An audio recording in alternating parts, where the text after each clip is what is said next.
नमस्कार दोस्तों, आप सभी का स्वागत है आपके अपने YouTube चैनल दृढ़ता पर। तो चलिए दोस्तों, यहाँ पर सुबह के 10 बज चुके हैं और मैं कौशल गुप्ता का फिर से हाजिर हूँ आप सभी लोग के सामने यहाँ पर महत्वपूर्ण क्लास लेकर के। जैसा कि आप सभी को पता है कि यहाँ पर 2024 की यहाँ पर जो है यूपी पीसीएस परीक्षा की तारीख आप लोग की 27 अक्टूबर प्रस्तावित है। साथ ही साथ यहाँ पर आप लोग की जो है दिसंबर में आप लोगों की यहाँ पर जो RO परीक्षा प्रस्तावित है। इन सभी के साथ एक चीज मैं फिर से बता देना चाहता हूँ भैया, 17वीं बीपीएससी, जी भैया 17वीं बीपीएससी की परीक्षा भी आप लोग के सामने यहां पर इसकी नोटिफिकेशन जल्दी आने वाली है। तो ये क्लास देखिए, क्योंकि वहां पर इसके लिए भी तैयारी इस चैनल पर शुरू हो चुकी है। क्योंकि ये जो आप प्रश्न देखेंगे यही प्रश्न वहां पर भी आते हैं। साथ ही साथ वहां पर स्टेट जीके स्पेशल जो प्रश्न आते हैं उसके लिए मैं यहां पर जो है आपको वीडियोस देखने को मिलेंगे, जो बिहार जीके स्पेशल के वीडियोज होने वाले हैं। तो इस चैनल को जरूर जरूर सब्सक्राइब करें, क्योंकि यहां पर एक नहीं हर उन परीक्षाओं की तैयारी होगी जहां से आपका भविष्य बन सकता है, जहां से आप अधिकारी बन सकते हैं, जहां से आप अपने सपने को पूरा कर सकते हैं और जहां से आप क्या अपने परिवार वालों के चेहरे पर एक मुस्कुराहट ला सकते हैं। ठीक है, तो चलिए भैया आज की इस प्रैक्टिस क्लास को चालू करते हैं। आप लोग देख सकते हैं ये 63-64वीं क्लास हो सकती है, जो कि इस कड़ी में लगातार कॉन्टिन्यूसली है। 1500 से भी ज्यादा प्रश्न यहां पर हो चुके हैं। आज शायद 1600 प्रश्न के करीब हम लोग खत्म कर दें। तो ये सीरीज जो चलाई हुई है, इसे अगर आप डेली देख रहे हैं, इसको आप समझ रहे हैं, इसके अगर जो चीजें बताई, हर प्रश्न को इतना डिटेल में यहाँ पर एक्सप्लेन किया जाता है कि अगर आप केवल उन प्रश्नों को डिटेल में पढ़ लें, उसको रिवीजन कर लें, मैं कहता हूं कि तुम पेपर में कम से कम, जी भैया पेपर में कम से कम तुम मोर देन 60% क्वेश्चन करके आ जाओगे। केवल अगर ये क्लास तुम पढ़ लो, ये प्रैक्टिस ओवर पढ़ लो, जो बताया जाता है समझ लो, रिवीजन करो, मोर देन 60% क्वेश्चन तुम सही करके आओगे। चाहे तुम्हें विश्वास ना हो, मेरा 1 से लेके 63 तक पढ़ लो और फिर पेपर में जाके आओ, कोई भी साल का क्वेश्चन पेपर उठा लेना। अगर नहीं सही मिलता तो बताना।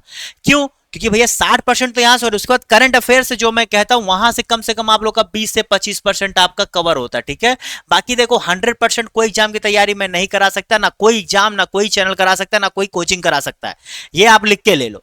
कोई कहता है 100%, आप उससे पढ़ लो उससे 2 साल, फिर उसका पेपर उठा के देख लो, कहेगा हाँ पढ़ाए थे। पढ़ाते तो भैया सब है, मैं भी 100% पढ़ा दूं, लेकिन एग्जाम्स के लिए आप 100% कभी तैयार नहीं हो सकते, ना कोई करा सकता। ठीक है, टॉपर भी 100% तैयार नहीं होता, इस चीज को अपने दिमाग में आप बैठा लेना। ठीक है, तो इसलिए 100% चक्कर मत पड़ो। 70, 60, 80% अगर आप तैयार हैं तो वेरी गुड, आप तैयार हो, जा करके कूद जाओ और क्या करो, मिशन फतेह कर लो। चलो भैया आज के पहले प्रश्न की तरफ बढ़ते हैं, जो आप लोग के सामने ये है। कह रहा है, भारतीय औपनिवेशिक अर्थव्यवस्था के संदर्भ में निम्नलिखित कथनों पर विचार कीजिए और बताइए। यहां पर क्या 2 कथन दिया गया है, कौन सा सही है आप लोग को बताना है। चलिए भैया ध्यान से पढ़िए, समझिए और जवाब दीजिए। पूरा प्रश्न आप लोग के स्क्रीन पर, ये स्क्रीन मैंने आप लोगों के लिए छोड़ दिया। बताइए इसका सही जवाब क्या होगा।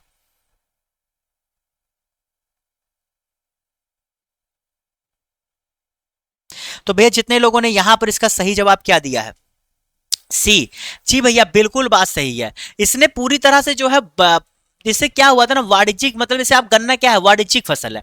तो ऐसे फसलों के कारण क्या हुआ, क्योंकि देखो उनका, अंग्रेजों का मेन काम क्या था, उनका काम था ऐसी फसल उत्पादन करो जिससे ज्यादा रिवेन्यू हो, हम लेके अपना ब्रिटेन चले जाएं। वो कोई देश हितैषी और जो है क्या नाम है, लोकतांत्रिक और क्या कहते हैं समाजवादी सरकार कोई नहीं चला रहे थे। उनका काम था पैसा लो, कमाओ, जाओ। ये क्या हो रहे हैं जाने दो। बहुत अकाल भैया इसके कारण से पड़ रहा था, जी भैया अकाल जैसी तमाम चीजें आ रही है और जनधन की हानि भी जो लोकल लोग थे उनको काफी हो रही थी। ठीक है, आगे चलो। और इसमें पता है वो लोग क्या करते थे, अगर कोई लोकल प्रोड्यूसर है वो आगे बढ़ना चाहता तो उस पर तमाम तरह के टैरिफ लगा देते थे, तमाम तरह से उसे उत्पीड़न करते थे। तभी स्वदेशी आंदोलन, ये सब आंदोलनों की जरूरत पड़ी। उसमें ये हुआ, क्योंकि देखो अगर तुम ओपन मार्केट देते कि तुम भी करो हम भी करें, तब दिक्कत नहीं, तो आदमी कहता ठीक है भैया जिसका जितना नसीब, जो जितना अच्छा उत्पादन करेगा वो एक मार्केट हो गया। लेकिन तुम कह रहे हो नहीं, अगर तुम करोगे तुम्हारे पर 20% एक्स्ट्रा टैरिफ डालूंगा, तुम्हारे माल यहां नहीं बेच सकते, तुम यहां से खरीद नहीं सकते, तब तो तुम उसके साथ गलत कर रहे हो ना। तब भैया हमें भी अपने आप को करना पड़ेगा, ठीक है तुम करो, हम स्वदेशी लेंगे, तुम्हारा नहीं लेंगे, जाओ जो करना है करो। ये चीजें तब बाद में इसी का, वो सब चीजें ऐसे नहीं हुई, ऐसे नहीं, उसका एक पीछे पृष्ठभूमि, तो पृष्ठभूमि क्या थी आप समझे। चलो क्वेश्चन नंबर 1562 है। मैंने कहा ना आप लोगों से कि धीरे धीरे हम लोग ऐसे करते करते जो है 1600 की तरफ अब बढ़ रहे हैं। मैंने कहा ना 1550 से ज्यादा प्रश्न हो गए, और 1550 प्रश्न अगर तुम पढ़ के रिवीजन कर लो ना, मैं भैया इसी में से कह रहा हूं, केवल इस 1550 प्रश्न में से मैं कह रहा हूं तुम कम से कम, क्योंकि एक एक प्रश्न को मैंने इतना डिटेल में इतनी चीजें बताई हुई है कि कसम से कह रहा हूं तुम इन्हीं प्रश्नों को अगर पढ़ लो तो मोर देन 50% तो तुम अभी जो है पेपर में सही करके आओगे। यानी कि 150 प्रश्न जो आते हैं, करीब करीब 98 प्रश्न हमें करने होते यूपीपीसीएस के लिए, तुम्हारा सिलेक्शन हो जाता है। तो भैया 75 से 80 प्रश्न तुम अभी भी कर सकते हो, ये केवल इससे। बाकी मैं 10-15 क्वेश्चन करंट अफेयर्स जो थोड़ा सा और कवर करा दूंगा तो वहां से कर ले जाओगे, तो 98% प्रश्न बहुत आसानी से कर ले जाओगे अगर ये करते रहे तो। बहुत ज्यादा कुछ तैयारी करने की जरूरत नहीं है। तो जितने लोगों ने यहां पर इसका सही जवाब क्या दिया, मूल क्षेत्राधिकार, जितने लोगों ने यहां पर क्या के भैया यहां पर जो है सर्वोच्च न्यायालय के किस भैया, तो यहां पर जो है उसके मूल क्षेत्राधिकार के अंतर्गत आता है कौन सा अनुच्छेद, अनुच्छेद 131, जाने रहना, अनुच्छेद 131 उसके मूल क्षेत्राधिकार के बारे में बात करता है। ठीक है, सर्वोच्च न्यायालय के पास क्या है, जो विवाद होते उस पर निर्णय लेने की शक्ति होती। कब कब, जब वो कोई भी निर्णय लेना, जब एक या एक से अधिक राज्यों के बीच में हो, जब वो क्या हो, भारत सरकार और राज्य के बीच में हो। ठीक है, भारत सरकार और राज्यों के बीच में हो, जब दो से अधिक राज्यों के बीच में हो। ठीक है, उसके बाद यहां पर क्या है, दो, ये हो गया, हाँ ओके क्लियर, समझ गए। तो क्या क्या हुआ सुनो, मतलब 1+1 राज्य हो जाए, जब कई राज्य हो जाए, जब भारत सरकार और प्लस कोई राज्य हो जाए, जब भारत सरकार प्लस कई राज्य हो जाए, इन सारी सिचुएशन में मूल क्षेत्राधिकार के अंतर्गत अनुच्छेद 131 के अंतर्गत सुप्रीम कोर्ट के पास अधिकार होता है निर्णय लेने का। ठीक है क्लियर, चलो अगले प्रश्न की तरफ बढ़ते हैं। इसीलिए देखो ये सारी चीजें पॉलिटी संबंधित प्रश्न है। पॉलिटी की यहां पर मैंने स्पेशल क्लासेस चलाई हुई हैं, जहां पर मैंने आप लोग का अनुच्छेद 1 से लेकर अनुच्छेद 51 तक मैंने आप लोग को डिटेल में भैया पढ़ा दिया, उसकी मैंने प्ले लिस्ट बना दी, आप जाकर के चेक कर लो। आपको लगता है कि पॉलिटी यार समझना कठिन है, क्लास देख लो, समझना क्या, तुम उसे किसी फ्री में, सबसे बड़ी चीज जो मैं फ्री में दे रहा हूं, आप लोग हजारों रुपया खर्च करके जो चीज समझोगे फ्री में मेरे चैनल पे मिल जाएगा, एक बार पढ़ के देखो। मैं कहता हूं पढ़ के देखो यार, मेरी बात पे मत जाओ। मैं कह दिया तुम्हें लग रहा सर ज्यादा बोलते हैं, फालतू का बोलते हैं, हवाई बात करते हैं, कुछ ना करो, जाके क्लास देख लो, समझ जाओगे हवाई बातें हैं कि जमीनी बातें। तो यहां पर भैया जितने लोगों ने सही कथन का क्या जवाब दिया है, वेरी गुड, जितने लोगों ने यहां पर इसका सही जवाब क्या दिया है,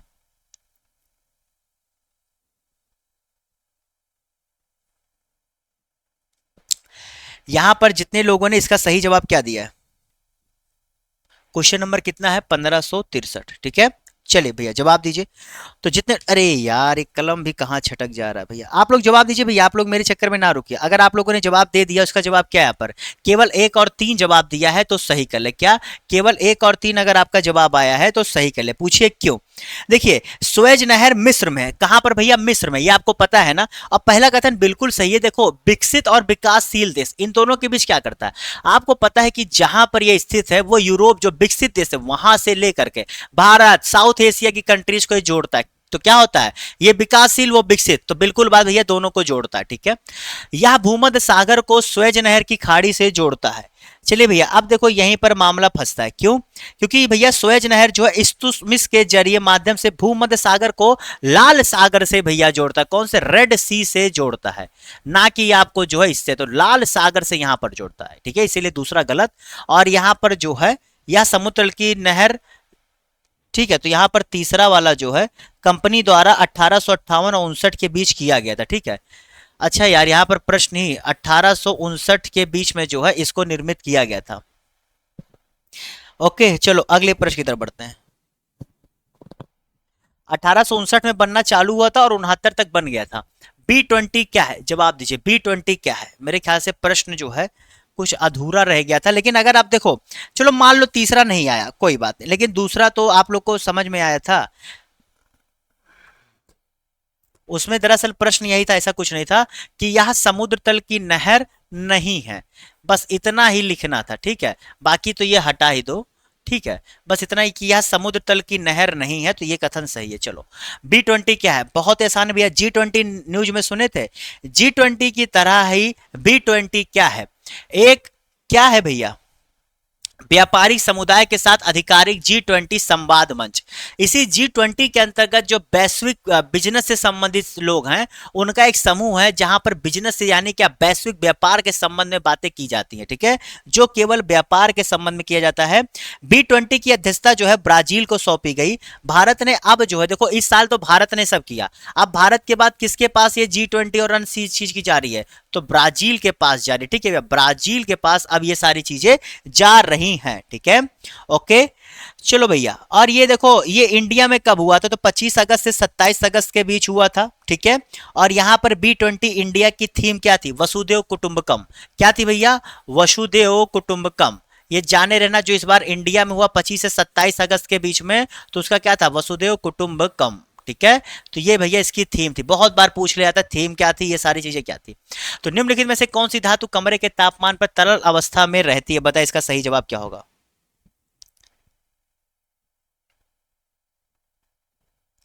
देखो भैया ऐसे ही साइंस संबंधित प्रश्न आते हैं, और फिर बता रहा हूं 70 बीपी 80 में पता है मैंने देखा प्रीवियस ईयर क्वेश्चन पेपर, आप तो यूपी पीसेस कर रहे हो, करो कोई दिक्कत नहीं, मैंने तो बहुत पहले एक वीडियो भी बनाया था कि बहुत अच्छा आप आज समय मौका है सभी के लिए। यहाँ पे जो 70 बीपी 80 में देखोगे तो साइंस से संबंधित जो प्रश्न आते हैं ऐसे ही प्रश्न आते हैं, सेम टू सेम ऐसे ही लेवल के प्रश्न आते हैं। तो जितने लोगों ने यहाँ पर क्या पारा जवाब दिया सही जी भैया। और देखो लेकिन यहाँ पे सोडियम पोटेशियम जो है ना भैया ये नरम होती है, तरल नहीं होती है, ये दोनों नरम होती है, चाकू से आप काट सकते हो, ठीक है, लेकिन ये जो है किस अवस्था में, ये तरल अवस्था में होती है, ठीक है, यही अंतर है इन तीनों में। प्रधानमंत्री ने उस स्थान को क्या नाम दिया जहां चंद्रयान 3 का लैंडर विक्रम उतरा, बताइए इसका सही जवाब क्या होगा। और आप लोगों से मैं एक चीज नहीं समझ पाता हूं, कहता हूं हर संडे को करंट अफेयर्स स्पेशल क्लास आती है जहां पर आपके बीते महीनों के महत्वपूर्ण प्रश्न जिन्हें आयोग पूछता रहता है उन प्रश्नों को चुन कर लाता हूं। जैसे देखिए बहुत सारे चैनल क्या करते हैं ना, डेली वाले करंट अफेयर्स दे देते, तो उनका काम क्या होता है कि आज देखो उनका काम ये होता है कि आज कोई चीज बनाओ तुम्हें परोस दिए। अब क्या होता है, तुम्हें परोस तो दिए, तुम पढ़ लिए, लेकिन तुम्हें चीज पता होना चाहिए कि वो चीजें सारी चीजें नहीं आती, उनमें से चुनिंदा चीजें जो आयोग पूछता है, जो उसका एक लेबल होता है, जिन चीजों पर उसे पूछने का एक क्या है प्रचलन रहा है, वो प्रश्न मैं आपको इस डेली जो सॉरी वीकली जो करंट अफेयर्स क्लास होती है उसमें लेकर के आता हूं। ये आपको समझने की जरूरत है, ठीक है। चलो, तो जितने लोगों ने यहां पर इसका सही जवाब क्या दिया, जितने लोगों ने यहां पर इसका सही जवाब दिया क्या, शिव शक्ति पॉइंट।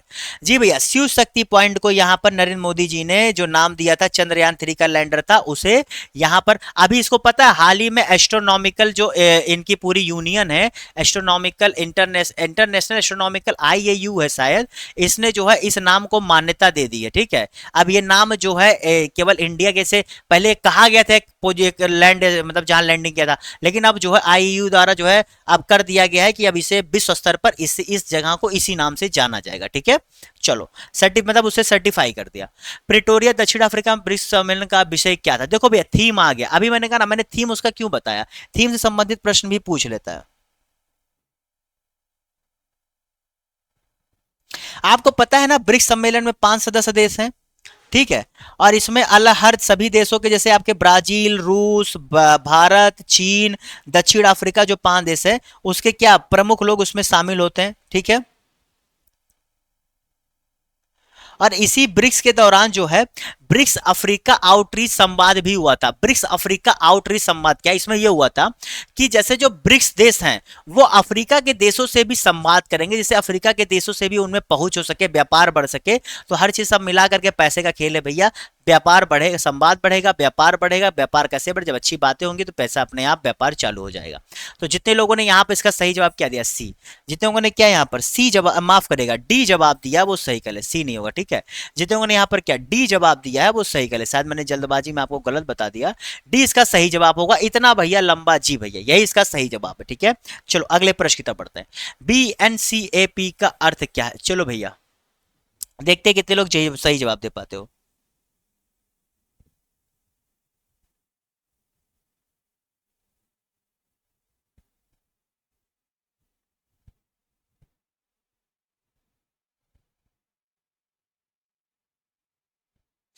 देखो भैया दरअसल ये इसका एक सही बता दूं तो अब चलो इतना देख लिए ना, इसका सही जवाब है Bharat new car assessment programme. दरअसल इसे 1 अक्टूबर 2023 से, जी भैया 1 अक्टूबर 2023 से इसे जो है क्या किया गया, लागू किया गया। इसे जो है हमारे जो देश के NHAI मतलब क्या कहते हैं आपके मंत्रालय संबंधित है, सड़क और परिवहन मंत्रालय से नितिन गडकरी जी ने किया। इससे देखो एक चीज, आज के डेट में आप जब भी कार लेने जा रहे हो तो कार में आजकल एक आ रहा है सेफ्टी रेटिंग। कार में आजकल आ रहा है क्या, सेफ्टी रेटिंग। सेफ्टी रेटिंग का मतलब ये होता है कि अगर आपकी गाड़ी चल रही है, अगर वो भिड़ गई तो भिड़ने के बाद उसमें आप किस हद तक नुकसान हो सकता है, ठीक है। एयर बैग है कि नहीं है, उसके बॉडी पार्ट्स है कि नहीं है। जैसे अभी मैं कुछ कार ले लूं, वैगन आर जानते हो, वैगन आर, वैगन आर ऐसी गाड़ी है अगर इसमें थोड़ा सा चोट लग जाए, ठोकर लग जाए तो ये पचक जाएगी, ये पचक जाएगी। जी भैया आप ऐसे ले लो सफारी, जो अभी पुरानी वाली, नई वाले, देखो इसमें क्या होता है ना, 1 से 5 तक की रेटिंग होती है।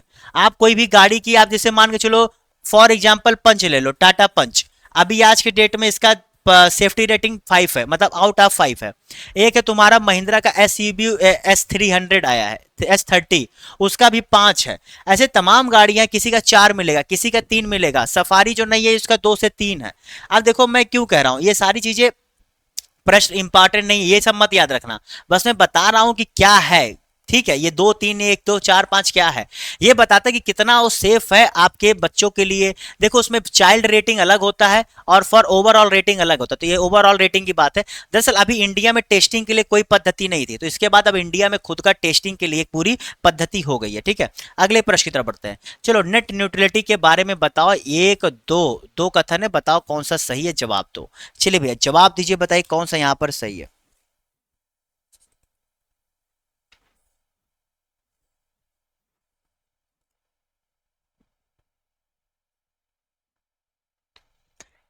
हाँ,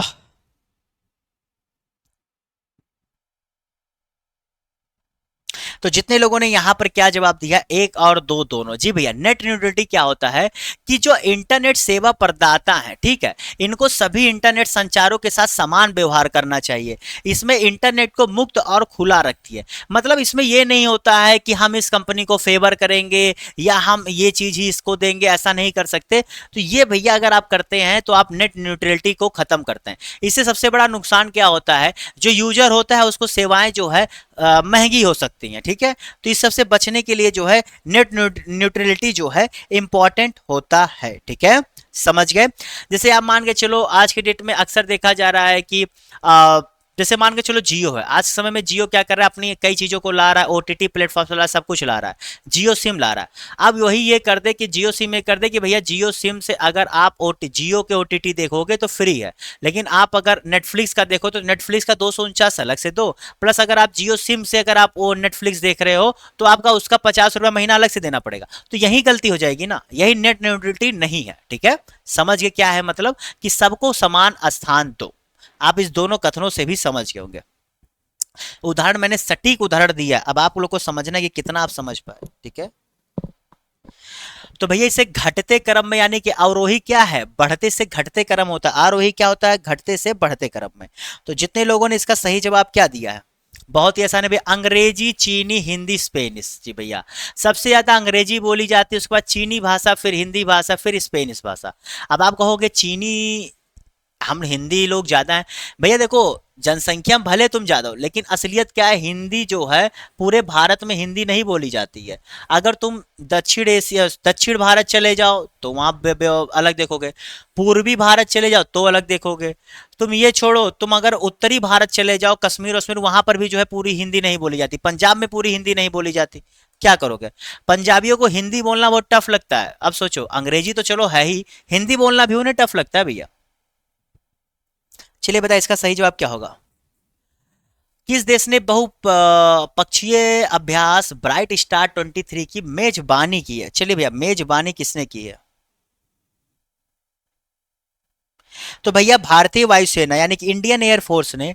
दरअसल यहां पर मिस्र द्वारा ये आयोजित हुई थी, क्या मिस्र, क्या नाम है, ब्राइट स्टार 23, इसमें भाग लिया था। इसमें मिस्र, सऊदी अरब, अमेरिका, ग्रीस, कतर ऐसे देश जो है शामिल हुए थे, ठीक है। जो काहिरा, मिस्र की ही जो है, मिस्र में ही स्थित है काहिरा, वहां पर यह अभ्यास हुआ था। कौन कौन से भैया, मिस्र था, सऊदी अरब था, अमेरिका था, भारत था, ठीक है, ये सारे देश वहां पर शामिल हुए थे, ठीक है। चलो कतर भी था, कतर मत भूलना वरना मैंने शायद भूल गया तो मैं कहता तुम ना बोलो। चलो भाई इसका जवाब दो, ये रोग है कौन सा सही सुमेलित है बताओ, तीनों बताओ कौन सा सही सुमेलित है, जवाब दीजिए। चलिए भैया जवाब दीजिए आप सभी लोग। तो यहां पर जितने लोगों ने इसका सही जवाब क्या दिया है, केवल एक। जी भैया, यहाँ पर हैजा जो है क्या है, ये घरेलू मक्खी के रूप में वाहक का काम करते हैं। ये मादा एनोलिफीज मच्छर मलेरिया परजीवी के वाहक का एक कारण है, ठीक है। जो मलेरिया का होता है ये परजीवी के कारण होता है। और वहीं मादा एडीज मच्छर डेंगू के। जी भैया मादा, ये देखो मादा एनोलिफीज, ये उल्टा लिख दिया है, इसका ये कर लो इसका ये कर लो, ठीक है, बस यही कर लो, यही इसका सही है। वो परजीवी कारण होता है, वायरस के कारण होता है, ठीक है, ये भी जान लेना। चलो अगले प्रश्न की तरफ बढ़ते हैं, बताओ। चलिए भैया जवाब दीजिए, इसका सही जवाब क्या होगा, जवाब दीजिए माय डियर।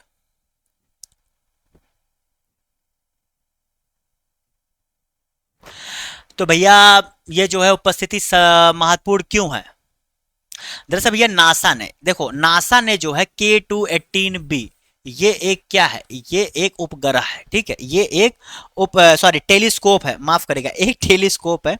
इसने जो है एक एक्सोप्लेनेट, उसका नाम क्या है K218b। एक्सोप्लेनेट क्या होता है, जो हमारे क्या नाम है, जो पूरा प्लानेट में आपके देखते हैं 9 ग्रह, उसके बाहर जो ग्रह है उसको एक्सोप्लानेट कहते हैं, तो उसका नाम क्या है K218b। इस पर जो है नासा ने अपने टेलीस्कोप के जरिए क्या नाम है, कार्बन डाइऑक्साइड और क्या नाम है मीथेन की खोज का पता लगाया, ठीक है, कार्बन डाइऑक्साइड और मीथेन की खोज का पता लगाया है, ठीक है, समझ गए, क्लियर। K218b जो अपने तारे के रहने योग्य क्षेत्र के भीतर है, जहां परिस्थितियां जीवन के अस्तित्व के लिए अनुकूल हैं, ऐसा वहां पर देखा गया है। तो अब इससे प्रश्न आएगा, तुम लोग समझ गए कि किसने खोजा, नासा ने। क्या है भैया, एक्सोप्लैनेट है। क्या है कि वहां पर जो है मीथेन और जो है क्या नाम है हाइड्रोजन समृद्ध वातावरण, जल महासागर से ढकी सतह वाला एक संभावित हाइसीन एक्सोप्लैनेट है, ठीक है, ये चीज है। यहाँ पर कार्बन डाइऑक्साइड और मीथेन की खोज की गई है, तो ये चीज तुम जान लेना, बस इससे ज्यादा प्रश्न नहीं आएगा, अधिकतम आएगा। तो गांधी जी द्वारा चंपारण आंदोलन का मुख्य उद्देश्य क्या था, बताइए, इसका सही जवाब क्या होगा। बस भैया बहुत ही अगले 10 मिनट में आपकी क्लास खत्म होने, बताइए।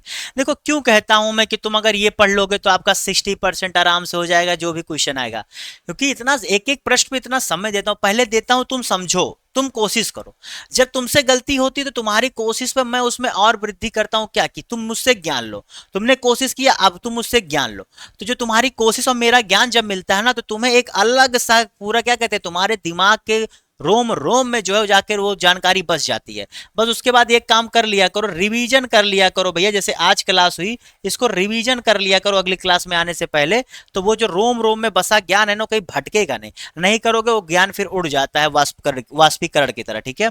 तो जितने लोगों ने क्या नील मजदूरों की समस्या का समाधान जितने लोगों ने जवाब दिया है वो सही कल है, ठीक है। ये ब्रिटिश भारत में पहला सत्याग्रह आंदोलन था आपके जो है गांधी जी का, और ऐतिहासिक रूप से ये विद्रोह माना जाता है, बेसिकली एक किसान विद्रोह था, ठीक है, जो बिहार के चंपारण जिले में हुआ था। जैसे कि जो नील की खेती करने वाले किसान थे उनको जो है अधिक उत्पादन करने के लिए कहा जा रहा था, तो उस पर यह विरोध हुआ था, जिसमें गांधी जी गए थे और फाइनली मामला निपटा था। चलो भैया यूपीजी के स्पेशल प्रश्न है, और ये प्रश्न मैंने कितनी बार करा दिया, सोचो कितनी बार कराया हुआ है, कितना बताया हुआ है, मैं फिर कह रहा हूं ना, ऐसे ही प्रश्न आते हैं, क्या करोगे। तो जितने लोगों ने यहां पर इसका सही जवाब क्या दिया, गौतम बुद्ध नगर, जी भैया गौतम बुद्ध नगर जितने लोगों ने जवाब दिया है वो सही कल है, ठीक है, क्योंकि यहां पर जो है 49.1% रहा था, कितना 49.1, और सबसे कम इसमें से बहराइच का था, ठीक है, आपका क्या नाम था यहाँ पर, सबसे कम इसमें बहराइच का 29.3 था, गाजियाबाद का 41 कुछ है, इसका 49.1 है, ठीक है, श्रावस्ती का 30.5 है। चलो अगले प्रश्न की तरफ बढ़ते हैं। पीएम विश्वकर्मा योजना का प्राथमिक उद्देश्य क्या, बहुत न्यूज में रहा था भैया, इसे गलत मत करना। आप देखते हो ना ऐसे ही बेसिक से योजना संबंधी ऐसे ही बेसिक प्रश्न आते हैं कि ये योजना किस साल चालू हुई, ठीक है, इसका उद्देश्य क्या है, ठीक है, और इसी के मतलब ये दो चीज अगर आपको पता है बस, इससे ज्यादा नहीं, और हो सकता है पूछ ले कि किस राज्य ने कौन सी योजना चालू की है, बस ये दो तीन तरह से ही प्रश्न हमेशा आयोग पूछता रहा है, ये इंपॉर्टेंट है। या किसी योजना पर बजट संबंधित प्रश्न की कितना आवंटन किया गया है, ठीक है। दरअसल आप क्वेश्चन पेपर देखोगे तो ऐसे ही प्रश्न आते हैं। और जो करंट अफेयर्स प्रश्न देखोगे ना, तो मेरा करंट अफेयर्स क्लास जब लाता हूं तो उसमें इन्हीं से ऐसे प्रश्नों को पूछता हूं। आप उठा के देख लीजिए, मेरा कोई भी करंट अफेयर्स क्लास पिछला देख लीजिए, सब इंपॉर्टेंट है भैया। इस समय जितना पढ़ा रहा हूँ सब इंपॉर्टेंट है। लेटेस्ट 2024 के करंट अफेयर्स पढ़ा रहा हूँ, क्योंकि 2024 का हर करंट अफेयर जनवरी से लेके जो भी सब इंपॉर्टेंट है आपके लिए, क्योंकि 9-10 महीना तो भैया आपको पता होना चाहिए। आपका अक्टूबर में पेपर होगा, 9 महीना आपका होगा, 9 महीने के पूरे एक एक जनवरी से लेके आपको सितंबर तक का पूरा करंट अफेयर्स रटा होना चाहिए। तो जितने लोगों ने यहाँ पर क्या पारंपरिक शिल्प का संरक्षण और कारीगरों का समर्थन करना जवाब दिया है, वो सही कर ले, ठीक है। इसे भैया 17 सितंबर 2023 को तारीख लिख लीजिएगा, डायरेक्ट प्रश्न यहां से बनते हैं। 17 सितंबर 2023 को जो है आपका यहां पर इसकी शुरुआत हुई थी, ठीक है। और इसमें 13,000 करोड़ रुपए का आवंटन किया गया था। कितना भैया? 13,000 करोड़ रुपए का भैया आवंटन किया गया था, ठीक है, समझ गए। ओके। और इसमें क्या था? इसमें था कि हम प्रशिक्षित करेंगे जो कारीगर होंगे, उन्हें जो है विश्वकर्मा कहा जाएगा। इन्हें एक आईडी, एक प्रमाण पत्र दिया जाएगा और एक आईडी कार्ड दिया जाएगा। 15,000 रुपए का इन्हें टूल किट प्रोत्साहन दिया जाएगा, जिससे ये मुक्त क्रेडिट सहायता से प्राप्त कर सकेंगे। और गुरु शिष्य परंपरा को संरक्षित करने की इसमें की जाएगी। और इसमें 18 पारंपरिक शिल्प शामिल है। कितने? 18 पारंपरिक शिल्प शामिल हैं। तो ये कुछ इंपॉर्टेंट पॉइंट्स है जो आपको इस योजना के संबंध में पता होने चाहिए। अगला प्रश्न है, दूसरे चरण के क्रांतिकारी आंदोलन के संदर्भ में निम्नलिखित कथनों पर जवाब दो। अब ये देखो है एनालिटिकल प्रश्न। एनालिटिकल प्रश्न का मतलब होता है कि तुमने पढ़ तो लिया, लेकिन ये डायरेक्ट नहीं है। तुमने पढ़ा तो क्या समझा। आजकल यूपी पीसीएस ऐसे प्रश्नों को बहुत तरजीह देता है, खास करके जो मॉडर्न हिस्ट्री है उससे बहुत ज्यादा ऐसे प्रश्न आ रहे हैं। और खास करके पॉलिटी, मॉडर्न हिस्ट्री, पॉलिटी, इन दो सब्जेक्ट से अच्छे खासे ऐसे प्रश्न पूछ रहा है। ठीक है, बता इसका सही जवाब क्या होगा।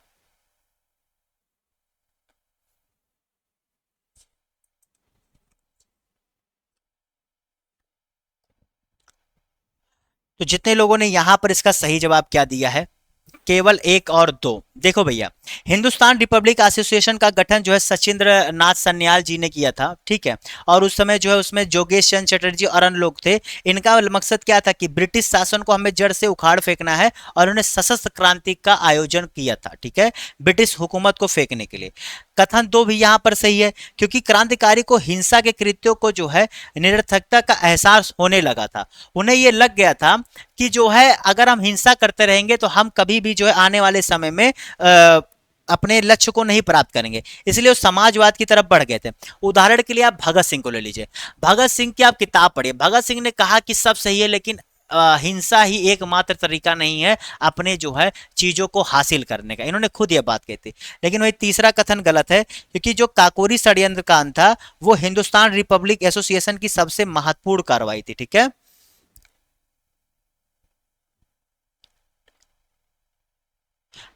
कम्युनिस्ट आंदोलन से भी था, ठीक है, समझ गए।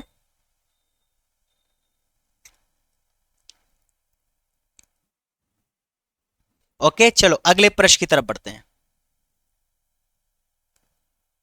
अगला प्रश्न बताइए, यहां पर सुमेलित क्या है जवाब जी। हीमोफीलिया, मधुमेह, रिकेट्स, दाद। चलो भैया, यही से ऐसे ही प्रश्न आते हैं आप लोगों में, बस ऐसे ही प्रश्न। जवाब दीजिए क्या होगा।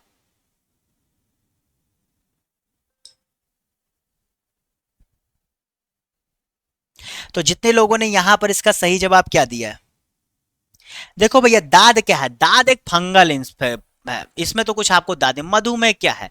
मधुमेह आपका कमी से होने वाला रोग, सॉरी, मधुमेह क्या है? हार्मोनल विकार है। दरअसल भैया आप देखेंगे, कहा जाता है कि जैसे अगर किसी के परिवार में कैंसर का, डायबिटीज का सिस्टम है, तो उसके अगले जनरेशन जो आ रही है उसमें इसके होने के चांसेस रहते हैं, ठीक है। तो ये बात भी देखा जा सकता है। तो बी का 3, डी का 4 कहां पर तुम्हें दिख रहा है? बी का 3, डी का 4 तुम्हें यही दिख रहा है। ये जवाब हो गया। बाकी ए का 2 होगा आपका, और सूखा रोग का कमी से होने वाला रोग होगा, ठीक है। अगला प्रश्न है, हाल ही में भारतीय वायुसेना को एयरबेस C-29 किस प्रकार का विमान है? चलो भैया, कितना आसान सा प्रश्न है, बताओ।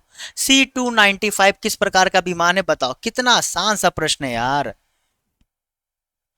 तो भैया स्पेन में जो है, स्पेन से भारत को मिला है जो 13 सितंबर 2023 को। और ये भैया किसके काम में आएगा? परिवहन के काम में आएगा। ठीक है भैया, परिवहन के काम में आएगा। और ये क्या करेगा, 56 एयरबस C295 विमानों के अधिग्रहण को अंतिम रूप दे दिया गया है। ठीक है, 16 विमान कैसे होंगे जो आएंगे, बाकी शेष जो है हमारे यहाँ पर क्या होंगे, बनेंगे। ठीक है, तो 16 पूरी तरह से बनकर आएगा, 40 जो होंगे वो हमारे इंडिया में क्या होंगे, बनेंगे। ठीक है, तो ये जो है 56 में से इस प्रकार की कहानी होने वाली है। ठीक है, चलो भैया अगले प्रश्न की तरफ बढ़ते हैं।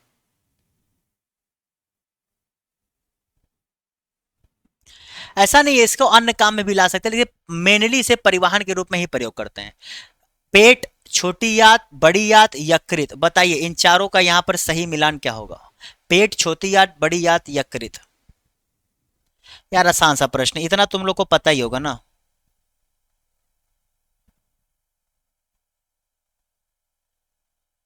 तो बताओ भैया यहां पर क्या होगा।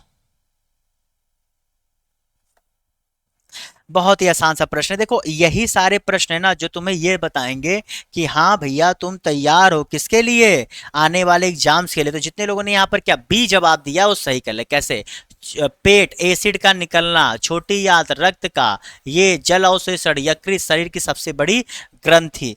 ठीक है, तो जितने लोग, लीवर शरीर की सबसे बड़ी ग्रंथि है जो पित्त रस स्रावित करती है, यही यकृत क्या करती है, पित्त रस स्रावित करती है।